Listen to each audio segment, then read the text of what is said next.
রক্তপাত ছাড়া কিভাবে আসলে দেশের এই সংকটগুলি থেকে আমরা বেরিয়ে যেতে পারি। মনে করা হচ্ছে একটা রাজনৈতিক দল পরিষ্কার করেই বলছে যে আসলে আমরা তো তখন এই নির্বাচনটা হইতে দিবে না, এরকম একটা আশঙ্কা থেকে আমরা যা কিছু এসছে সেগুলিকে আসলে আমরা এন্ডোর্স করছি।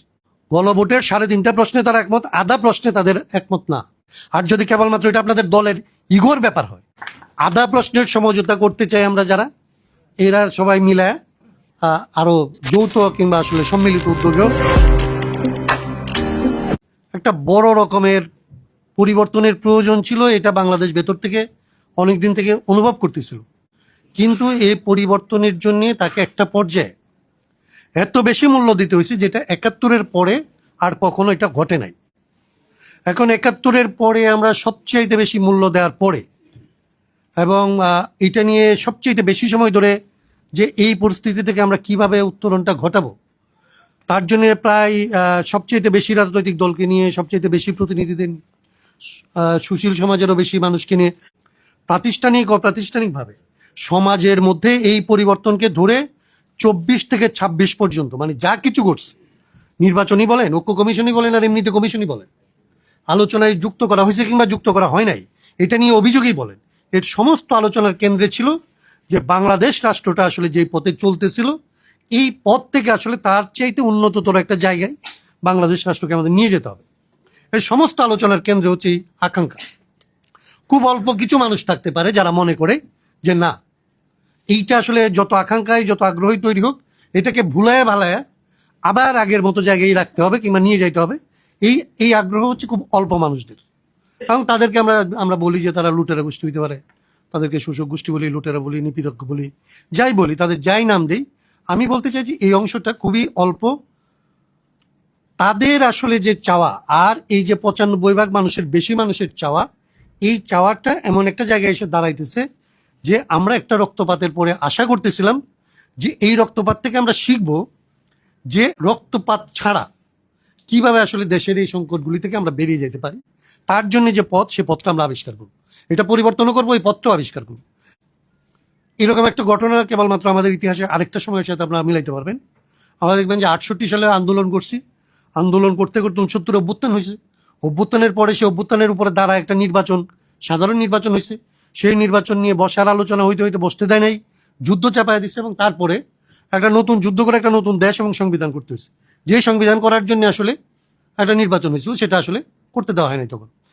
এই জায়গার সাথে কেবলমাত্র অনেকদিন পরে এসে আবার 50-55 বছর পরে মনে হচ্ছে যে বাংলাদেশ আবার এরকম একটা জায়গায় যাচ্ছে যে আপনি একটা আন্দোলন করছেন, অভ্যুত্থান করছেন, আপনার সন্তানেরা শিশু থেকে শুরু করে বৃদ্ধ পর্যন্ত জীবন দিচ্ছে, দিয়ে কতগুলি জিনিসে মোটা দাগে আকাঙ্ক্ষার ব্যাপারে মোটা দাগে একমত হয়েছে যে এরকম একটা ব্যবস্থা করতে হবে যাতে এরপরে আর কেউ স্বৈরতান্ত্রিক ক্ষমতা প্রয়োগ করতে না পারে, বৈষম্য কমবে, একটা গণতান্ত্রিক ব্যবস্থার দিকে যাবে, নির্বাচনটা এরকম মাঝখানে আসলে কোনো পাহারাদার লাগবে না, আমরা একটা নির্বাচনের মধ্যে যাব, এইরকম একটা আকাঙ্ক্ষার জন্য এত বড় ত্যাগ করার পরে, আন্দোলন করার পর এবং নির্বাচন করার পরে, এবং এই নির্বাচনে জনগণ ডিরেক্ট এবং ইনডাইরেক্ট দুই ধরনের প্রতিনিধি নির্বাচনের পরে, মানে নির্বাচনের দুইটাই তো ব্যবস্থা হইতে পারে।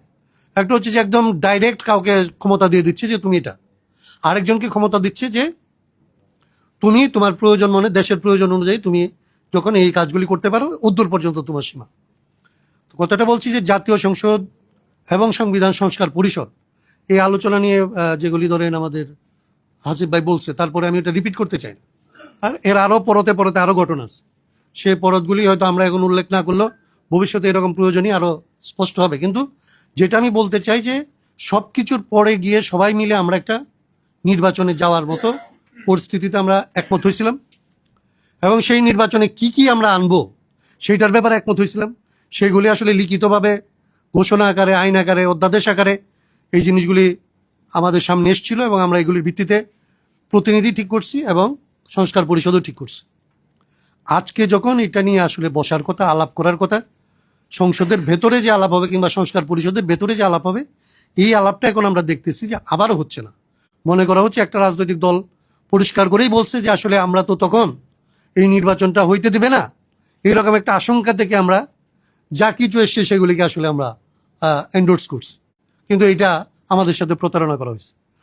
হইতে পারে, আমি এটা নিয়ে কোনো এটার সত্যতা অসত্যতা নিয়ে কোনো আলোচনা করতে চাই, কিন্তু আমি এই জায়গাটাই আসতেই চাই, বা আমরা আমাদের এটা ছাড়া কোনো পদ্ধতি তো নাই, যে একটা রাজনৈতিক দল ধরেন ট্র্যাপড হয়েছে, যা সে করতে চায় না এরকম একটা কিছু করতে তাকে বাধ্য করা হয়েছে।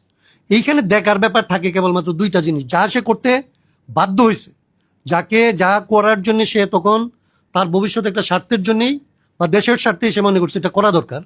আজকে যদি এই ঘটনাগুলি তারা ঘটায়, তাতে কি আসলে দেশের ক্ষতি হবে নাকি আসলে হবে না? যদি আমি মনে করি যে হ্যাঁ, তারা যদি এটা বলতে পারে যে দেখেন এইবার যা যা আমাদেরকে করতে বলছে, যে যে সংস্কার আপনারা আমাদেরকে উপর চাপাইতেছেন, এইগুলি যদি আমরা করি তাহলে জনগণের এই ক্ষতি হইতে পারে, এইটা তাদের নিশ্চয়ই বলার অধিকার আছে।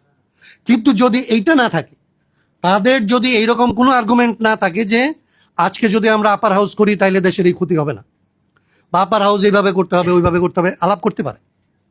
কিংবা ধরেন তারা কিসে রাজি হয়েছে ওই আলোচনার মধ্যে, তারা কেয়ারটেকারের ধরেন কেয়ারটেকার গভর্নমেন্টে রাজি হয়েছে, কেয়ারটেকারের একটা লেয়ারে ধরেন বিচারপতি, তারপরে বিচারপতি না হইলেও মুখ, তারপরে হচ্ছে সরকারি দল বিরোধী দল মিলে কাদের কাদের ঠিক করবে, এই সরকারি দল বিরোধী দলের প্রতিনিধির মধ্যে কারা আসবে, এই লেয়ার নিয়ে ধরেন তাদের একটা আপত্তি আছে।